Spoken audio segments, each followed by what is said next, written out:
Today, we are rewinding the year. There's headlines every day. There are trends that are coming out week after week. And so you do have to know what you're paying attention to and what you want to focus on because of the fact that there's so much content in general about AI. But what if the secret to achieving our dreams isn't about soaking up more information? What if it's about, as you said, shedding skin, letting go of who we thought we were to become who we were meant to be? As a startup founder, you have to take a leap first and you have to believe in yourself first. You can't expect proof points to come and you can't look for safety. It doesn't work that way. Growth is messy. Meeting the moment requires you to surrender to the moment. Our goals, those big audacious dreams, it whispers to us about who we need to become. Going into news after this just seems so uninspiring. like the biggest tech news in 2023. That's a wrap.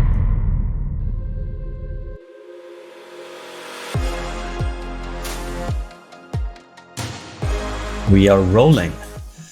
Hello, friends, family, new listeners, old-time listeners. Welcome to Emergence Now.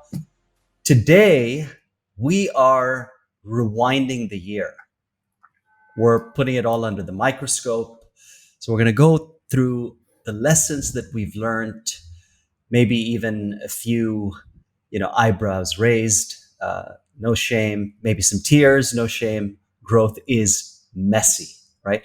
So think of this as your year-end therapy session, but with a little less awkward silences and a whole lot more fun is what we are optimizing for. So we'll be dissecting the moments that made us go, wow, that was insightful.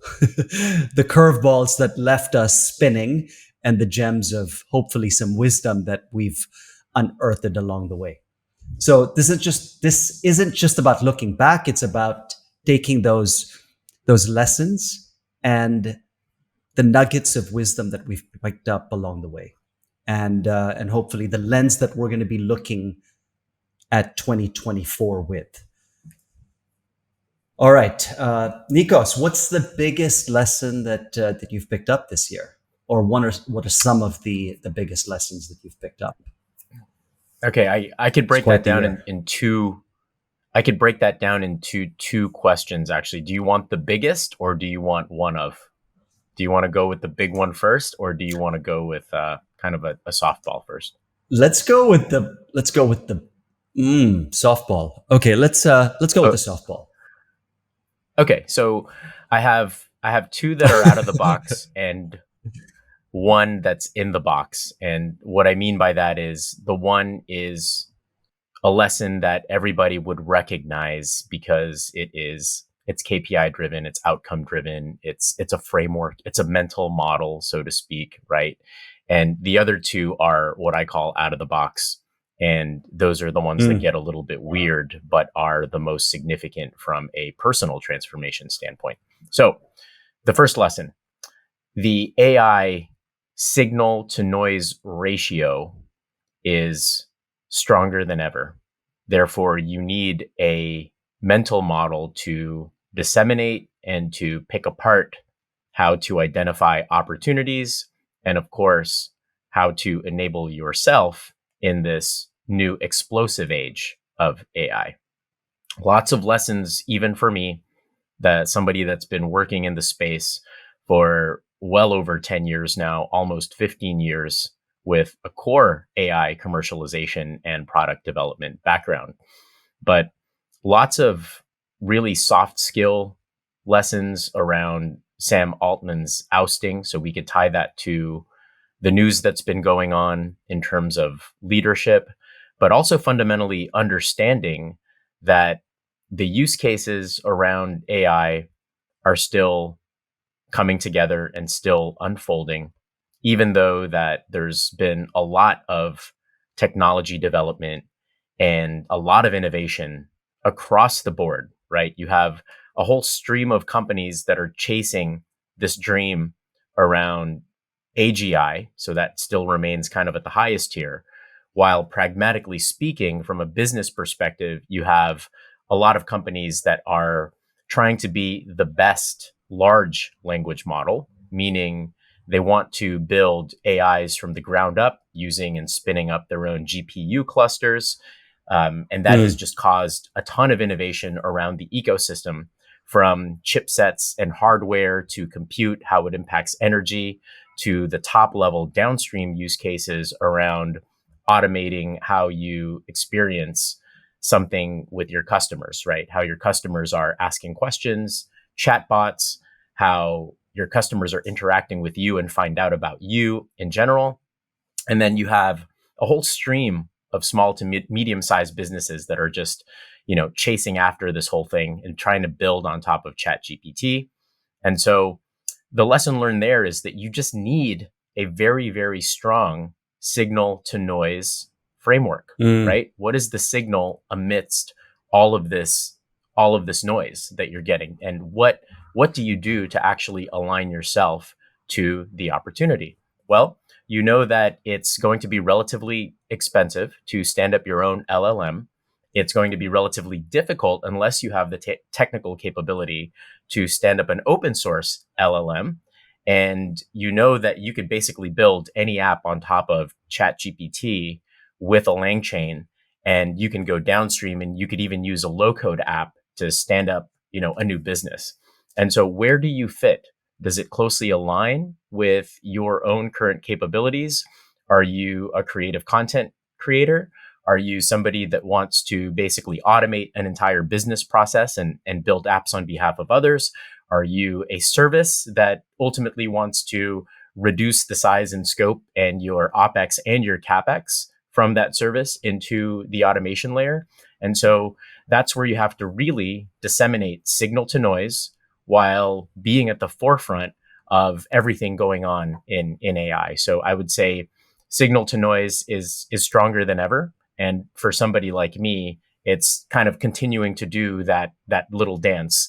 And you always have to remain on your toes, and you always have to remain on the bleeding edge while crafting that mental model and that framework.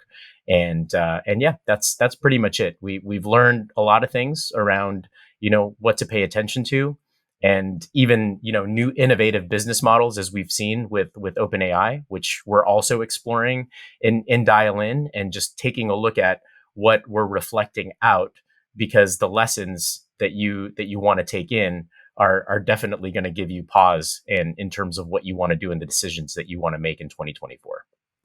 So when you say noise, is that synonymous to distraction? It's synonymous with there's headlines every day. There are trends that are coming out week after week. There's new models that are spinning up all the time, new tools that are launching into market, and Hmm. lots of things that could potentially be distracting. So I would 100% agree with you there. And so you do have to know what you're paying attention to and what you want to focus on, because of the fact that there's so much content in general about AI out there. So yes. Yeah. Yeah, that's a big one. And I think that's something that we would all benefit from, right? Just being really dialed in on the signal to noise ratio, That's because right. there's a lot of noise. So for me, you know, one of the big questions that I kept asking myself in 2022, not this year, but last year, was what is my mission? And I spoke about this. I put a post up recently about this, and it's something that I've been reflecting a lot on. So in 2022, I asked myself, well, what is my mission? Right? I felt like a bowling ball without a lane. So I kept asking myself this question over and over and over again. What is your mission, Dhiren? And as I reflected and pondered this question, I was working with my mentor Sanjay on this, and I had this profound moment where I had absolute clarity on my singular mission. It emerged, and that is to empower 1 billion humans to master their inner game. So it came in crystal clear, but it also came with a lot of weight. I felt this enormity of, that was pressed relentlessly on my chest. It was this immense internal pressure that came with it. So initially, I couldn't really voice the mission, not even to Sanjay, right, who I worked with it on. Self doubt started creeping in, and I started questioning the audacity to dream so big, right? How can you even have the audacity to impact so many lives, right? And so the day I found the courage to share this with him, he asked me a simple question. And it was a pivotal question. He said, Dhiren, who do you need to become to impact a billion humans? And that was really the aha moment, because by sharing it with him, it really started removing some of the obstacles to move toward the mission. And it gave me that perspective that I didn't have, which is, you know, he had me start writing down who I would need or what I need to do to achieve that mission. And he helped me break it down into a series of different tasks. And one of them was to be on the TED stage. And, you know, one thing led to another. Because I shared this mission with a few people, I met the curator of a TEDx event that happened a couple of weeks ago. I shared my mission with her, and she was instantly hooked. And from there, I started sharing it with other people. And it's amazing how people started helping me brainstorm. And as I began sharing this mission, more avenues started opening up. So one of the lessons that I learned, and a lens that I'm going to use to see or to look at the coming year with, is that a shared mission isn't just a mission that's voiced, but it becomes empowered. So the strength in the mission lies not only in the clarity, but it also lies in the community that it gathers and the collective empowerment that it ignites, right? So the lesson for me is that, you know, it's twofold. First, share your mission, right? Forget the question that we ask ourselves or ask each other. Hey, how are you doing, Nikos? Like, what's going on? Right? This year and the coming year, I learned that the most powerful conversations begin with, hey, how's that mission coming along? Right? Or what is your mission? Or how can I help you move toward your mission? Now imagine, instead of exchanging pleasantries on autopilot, we delve into each other's passions, purpose, and that driving force, right? So it's like flipping the script on the small talk and transforming it into, you know, an inspiring conversation that really connects us to something that's bigger than us, right? But a mission isn't just a destination. It's that compass, right? So, and the second life, you know, the second lesson, the second life-changing lesson, let's put it that way, that I stumbled upon this year is that our goals, you know, those big, audacious dreams, it whispers to us about who we need to become, right? So he asked me that pivotal question: who do you need to be able to impact a billion people? So it's to ask myself, you know, are you that person that your mission needs you to be today? Are you actively building that skill set, cultivating the mindset, and, you know, embodying those values? What are those values that'll pave the path to your North Star? So that's one of my big lessons for this year. Is that one or two? I heard two there. That's did you hear two? That's one. That I guess has two parts to it. Okay, can I respond to that? That one's huge. Yeah. I love everything about what you said there, just because we started this podcast at the beginning of the year, and I would say that was also... Sorry, Nikos, I was just going to say that was another thing that I wrote down, right? I wrote down, so TED Stage was one of them. A second thing that I wrote down was to launch my own podcast, right? And everything just started coming together from that moment that, you know, I was in the shower. I mean, I remember we were talking about this like it was yesterday. I think it was episode 1, right? where Yeah. I told you Yeah. how I got that download, and I reached out to you, and now we're in the top 5% of all podcasts globally. Yeah. Yeah. And this is where Yeah. I could start to go out of the box very quickly, just because the parallels are very strong, right? And it becomes convergent to the degree in which our combined missions triage up to something that is both aligned with our purpose, aligned with our skill sets, capabilities, and where we are in our careers, but also triage up to a master purpose, a master plan that is now starting to unfold in front of both of us, right? So you Yeah. decided, or your destiny kind of came upon you and said, "Hey, I want to impact 1 billion people and helping them master their inner game." By the end of the year, Dial In had crystallized for me, right? And I also said, "Hey, you know what? This is what I'm going to do. This is what I was meant to do. This is the last job I'm ever going to have. I'm only going to be CEO of Dial In." And but then that mission is also very much aligned with inner game as well, right? Because it's about finding that inner harmony with the external world, which a lot of people struggle with. And so that's when it gets like really interesting, right? Because we had both planted the Mm. seeds, and guess what happened? Like emergence happened for both of us. And that was very much, clandestine for me, and it was serendipitous for me when I got the call from you in that shower, and we started this thing. And guess what happened? We both planted the seeds, and in a short amount of time, not only did we get to the top podcasts and those KPIs and whatnot, but also from kind of an inner growth and an inner standpoint. Now we're ready. We were ready to receive. We were ready to receive what that purpose and that should be. And then ultimately now we're ready to give that gift to others. So setting the stage for next year. So lots of parallels that I'm starting to see.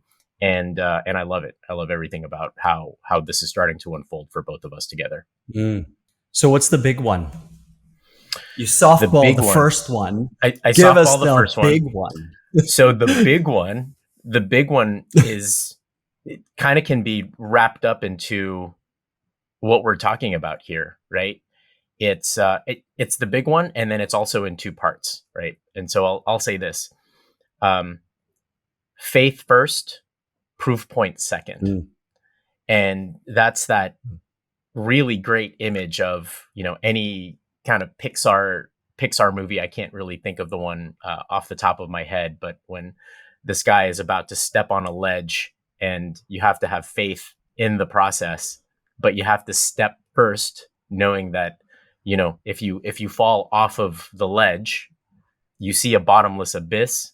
But what ends up happening is you fall on a bed of pillows, right? But you need to have that faith first. Same with Matrix, with Neo in the Matrix. When he jumps off the first time around, he falls to the ground, almost kills himself, but but then he learns how to Mm. fly eventually, right?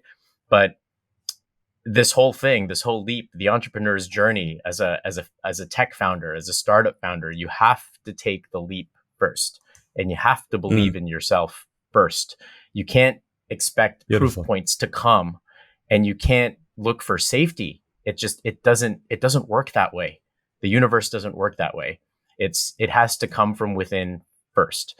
And that's all. There's really not much more to say other than it's a belief in oneself. And if you haven't experienced it, or if you are out there and you're ready to take the plunge, just I highly encourage it, just because the lessons learned, no matter how much you fail. And I remember you saying this too in Chicago, in that you only fail when you quit. That one really resonated with me.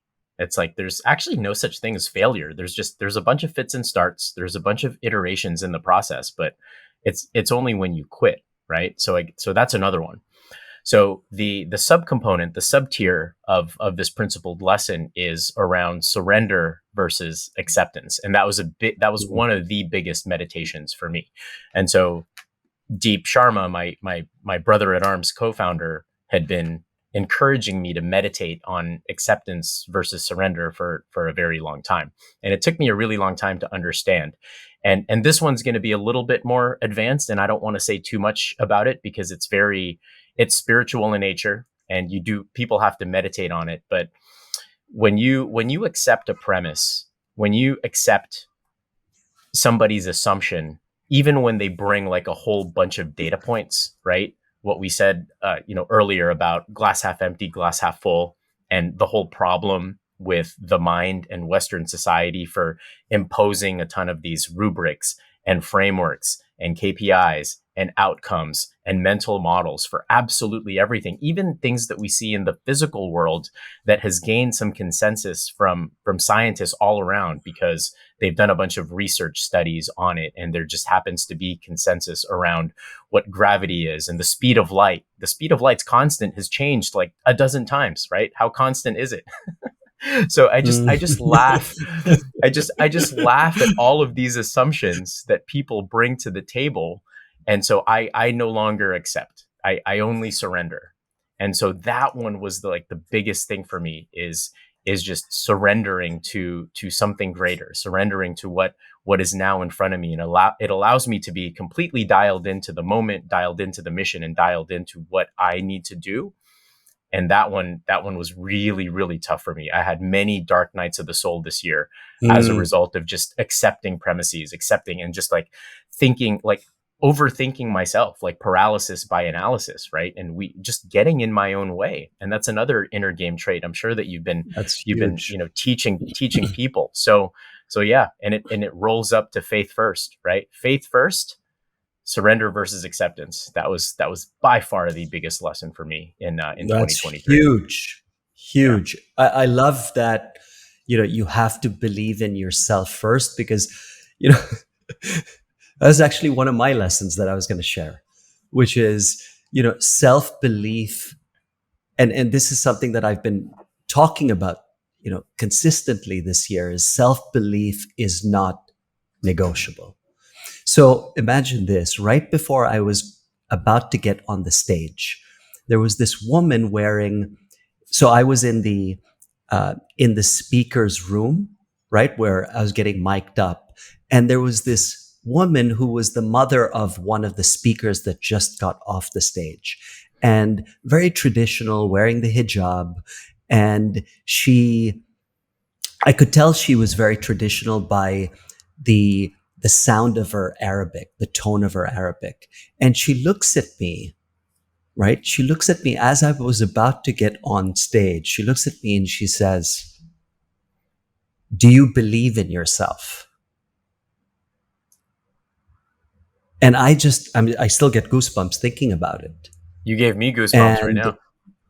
yeah, I mean, like I didn't expect. Well, first, it was just something completely unexpected because I didn't even know she could speak English. She was speaking in such a, traditional uh, Arabic, accent, and and and then she asked, "Do you believe in yourself?" And I looked at her, and we had this moment. I've never met this woman in my life, and she asked me this question, and I said, yes. I mean, where that came from, I have no idea. Well, I kind of do, but that's another rabbit hole. But yeah, it was such a powerful moment. And as I was about to get on, and I think we've all been in this situation where when you're about to do something big, right? Something that you're stepping into the unknown. There's that voice. There are nerves that come up, right? That surface, and there's self doubt. But then the voice behind that voice is actually a different kind of voice. That voice behind the voice, if you really dial into it, the nerves are there because you care about the mission, because you deeply are passionate about what you're doing, which is why there are nerves. And there are always going to be nerves, and it's okay, right? As long as you understand why they're there. It's to signal to you, to remind you that, you know, you care about what you're doing. So Yes. bring your all to, what it is that you're about to do. Yeah. And that's Yeah. something that people, and I'm sure you teach this as well, right? It's about, you said something very, very clear to me there. it's tuning in to that frequency, right? Which is exactly what dial in is all about.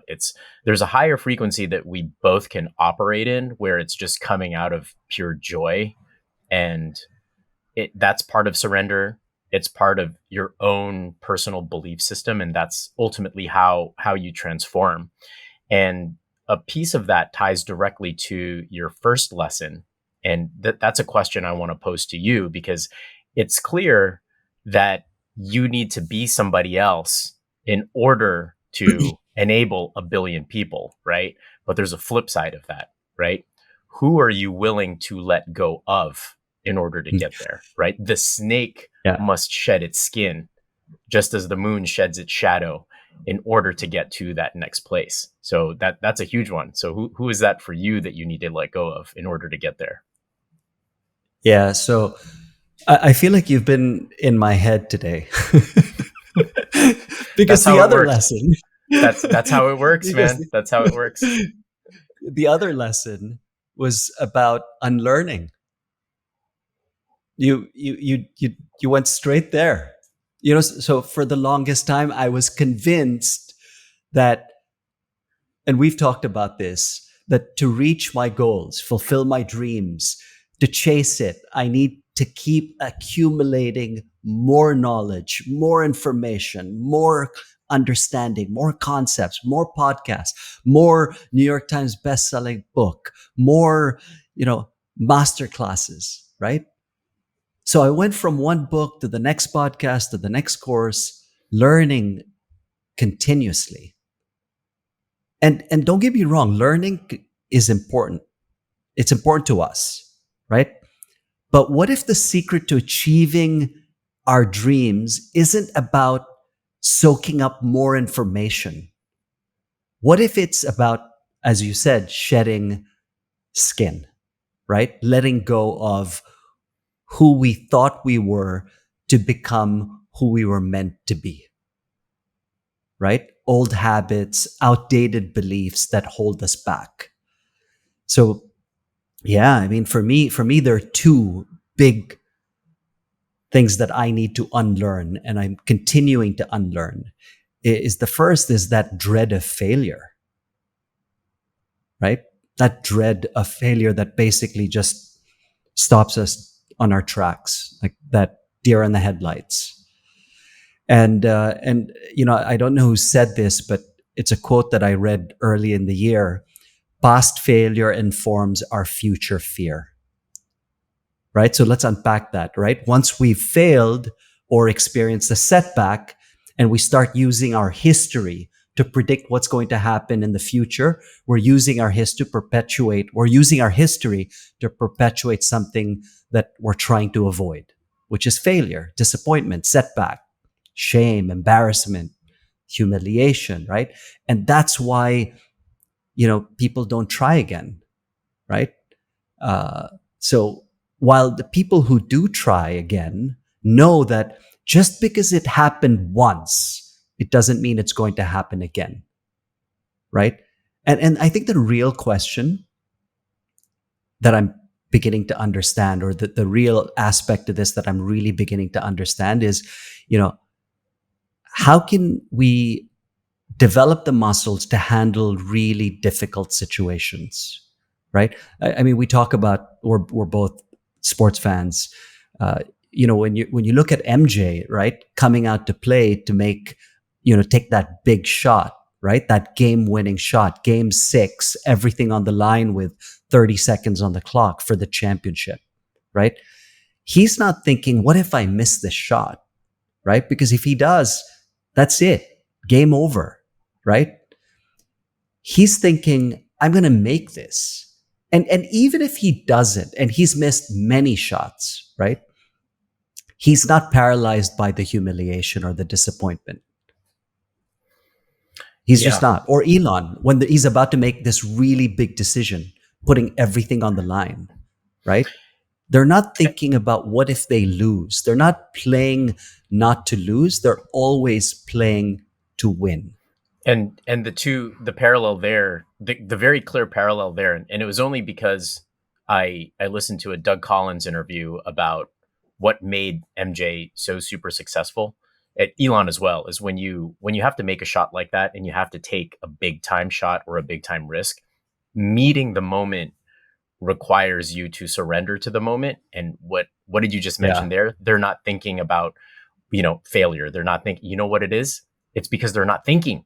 They're not thinking at all. Yeah. They're just Yeah. completely dialed into the moment, and they are in the moment. They meet the moment, and there's just it. To my understanding, MJ was just constantly in the moment that he was in. He was there to work out. He Totally. was there to play. This is exactly what we're doing. This is the play that we're running. This is what we're doing. Like, there was no mental narration around, well, what if this guy does this? What if this guy does this? What if he moves? Like, Yeah. there's none of that. He's just reacting because of all of those hours in practice. He was just completely in flow, completely in the moment. So they're just not thinking at all. That's part of the unlearning process for me as well.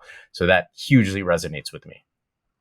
Yeah. Dr. Joe talks about this and he says, you have to go from thinking to doing to being, Yeah. Yeah. right? Yeah. I love that. And yeah, and it's really about being able to handle, the really tough emotions, because there will be setbacks, right? But if you can handle the feeling, like shame, bring it. Mhm. Humiliation, bring it. Disappointment, setback, bring it. And that's the line that really separates people who stay down, right? And are focused on the process and just, like you said, not thinking, and those that get paralyzed by the thought of failure, That's right. right? Yeah. And yeah, I mean, it's all about just licking your wounds and saying, okay, let's go again, right? Yeah. If you don't stop, you don't fail. I mean, if you think about it, we started life, right, at a young age, failing, if you really think about it, right? I mean, when you started taking your first step, you fell down, right? Sure. I mean, we don't say at that point, like, let's just stop. Maybe walking's not for me, right? I mean, so we started life in the moment, failing, Yeah. falling down, right?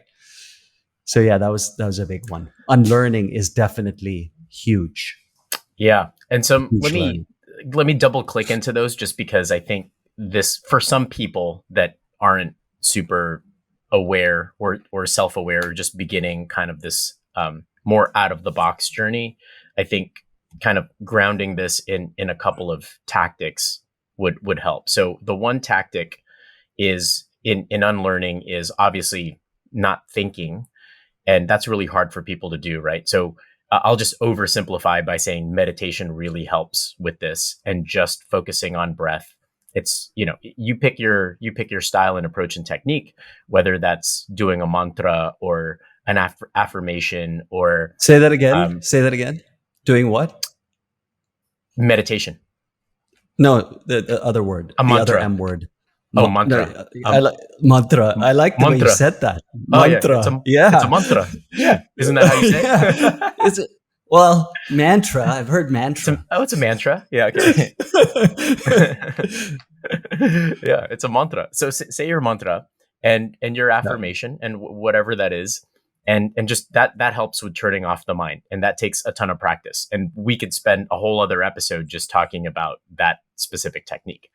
And then the other one is the the letting go portion, right? And part of letting go is creating the space between any emotion that you're feeling, like right here, that tends to be negative, that you get swept away by, but then it usually starts here and then the emotion triggers it. But when you supersede that by separating the emotion with yourself and just simply asking, who is experiencing this anxiety? Who is experiencing this fear? Who is experiencing this really strong sense of discomfort right now? And just observing yourself feeling that, or just observing where it's actually where it is in your body, and then starting to stretch it out, right? So those are a little bit more advanced techniques, but it starts with creating the space between observing the emotion and then asking yourself, who is it that is actually feeling that positive or negative emotion? And then you'll realize you're going to go into a rabbit hole that starts to create consciousness for you.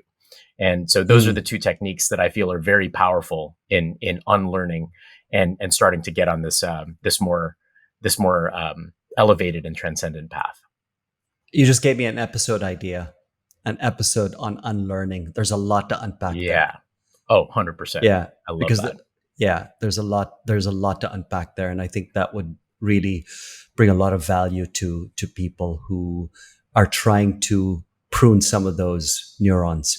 Uh, the second thing that I felt that I really need to unlearn, other than the dread of fear, is this whole notion of this belief that I've carried around for a long time, which defined me. I wore it like a badge of honor. Multitasking.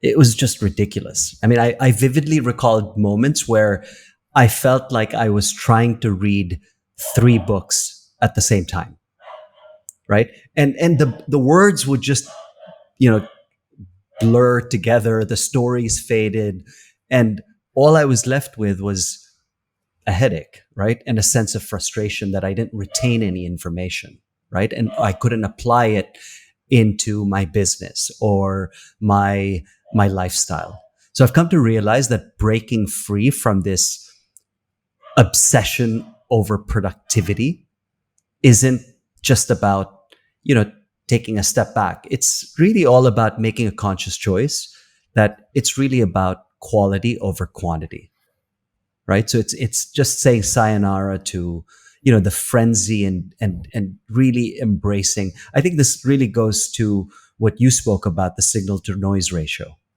Yeah, right? Like a lot of what we're doing, right, is producing 80% of what we're doing is producing 20% of the results, right? Or 80% of our time is going to 20% of the results.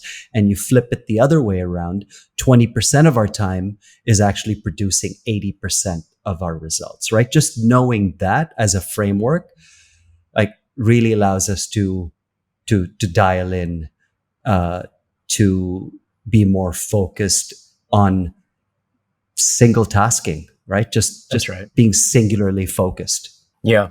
What I gather from that is direct experience over thought-based filtering and interpreting the experience, right? Because you can only achieve direct experience in deep states of meditation. There's no like mental narration or the voiceover that's like trying to filter and interpreting the experience in real time. And so same with me. I got rid of 300 books recently and just kind of gave them the goodwill, right? It's like that was good. Mm. I filled my head with all of these books and I was just looking at them. I'm like, it's just one mental model, one perspective after another. And this isn't to say that I don't love knowledge, because I still get lots of pleasure around reading, but it's more for the art and the craft rather than, what new mental model or framework can I use to create and how to be successful and drive outcomes. It's just less about that. It just, the more thought based that I become, the more paralyzed I am. So yes, unlearning is a very strong component of the essentialism that is very strong in what sounds like our mutual practice. Okay. Another major lesson that I picked up this year, and something that I'm really excited about. I'm really excited about taking this into the future, which is to simply question everything. We started, like, one of the first words we learned is why, right? Why, mom? Why, dad? Why? Why? So it, I think there's so much that we take for just face value, and we are not asking ourselves that question as to, well, why is it being done the way it's being done? And is that the best way going forward? Or is there a better, more essential way to taking on this task, this project, this practice, this habit, whatever it may be, right? So just question everything. And this really speaks to the first principles episode that we did. We unpacked this in great detail. A lot of the motivation came out of that episode. And so, yeah, question everything. I love that. I'll just briefly respond to that by saying that it's also part of what I mentioned earlier in terms of accepting. I used to accept a lot of premises, and I used to accept a premise that somebody had kind of imposed upon me. And yeah, instead of questioning it, I'm like, okay, yeah, let's go with that assumption and then respond either positively or negatively. And then all of a sudden you're on your back foot, right? Especially if you're dealing with like a journalist or somebody like that. So just don't accept any premise. Simply just surrender, but don't accept any premise whatsoever. And this gets back into kind of, what the app does, which is, things are neither bad nor good. It's a process of change, right? So, Mm, hot, it's really, really hot. No, it's really, really cold. Well, what transcends that? Temperature. And you find a dial there, yeah. right? So there is always something that transcends the good or bad, but then just going with, it's neither good nor bad. It's a process of change. So yeah, that one's a Yeah. big one for me as well. Beautiful. All right. So, reflecting on the whirlwind that was 2023, thank you to all of you for being part of this incredible journey. Let's bid farewell to 2023, bring on this incredible year that's going to be 2024. Any support to grow this podcast would mean the world to us. We spend a lot of time and energy to make these conversations accessible to help as many of our listeners to get value. So if you like this episode and you're happy to support us, there are two things you can do.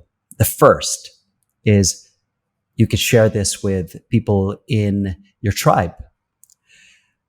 And the second thing that you can do is to give us a 5-star rating and leave us a review on anywhere you get your podcast. So I know all podcasters ask you to do this, but this is the one way that you can help us reach more listeners that we can impact. So that's 2023. Nikos, any parting words from you, my brother? Nothing other than I am so excited about what 2024 brings, because it is going to be such a significant and pivotal year. It sounds like for us both, and hoping that it's the same for all of you out there. Thank you for tuning in. Your time, your energy, and your feedback, keep them coming. And we are signing off in 23. We'll catch you in 2024. Thank you for tuning in to Emergence Now, where we explore the emerging trends, technologies, and ideas that are shaping our world today for you to discover yourself. We hope you enjoyed this episode and gained valuable insights that you can apply in your own life. If you want to stay up to date with our latest episodes, be sure to subscribe to our podcast on your favorite platform. And don't forget to follow us on social media, where we share additional content, engage with our community, and keep the conversation going. Thanks again for listening to Emergence Now, and we hope you'll join us for the next episode.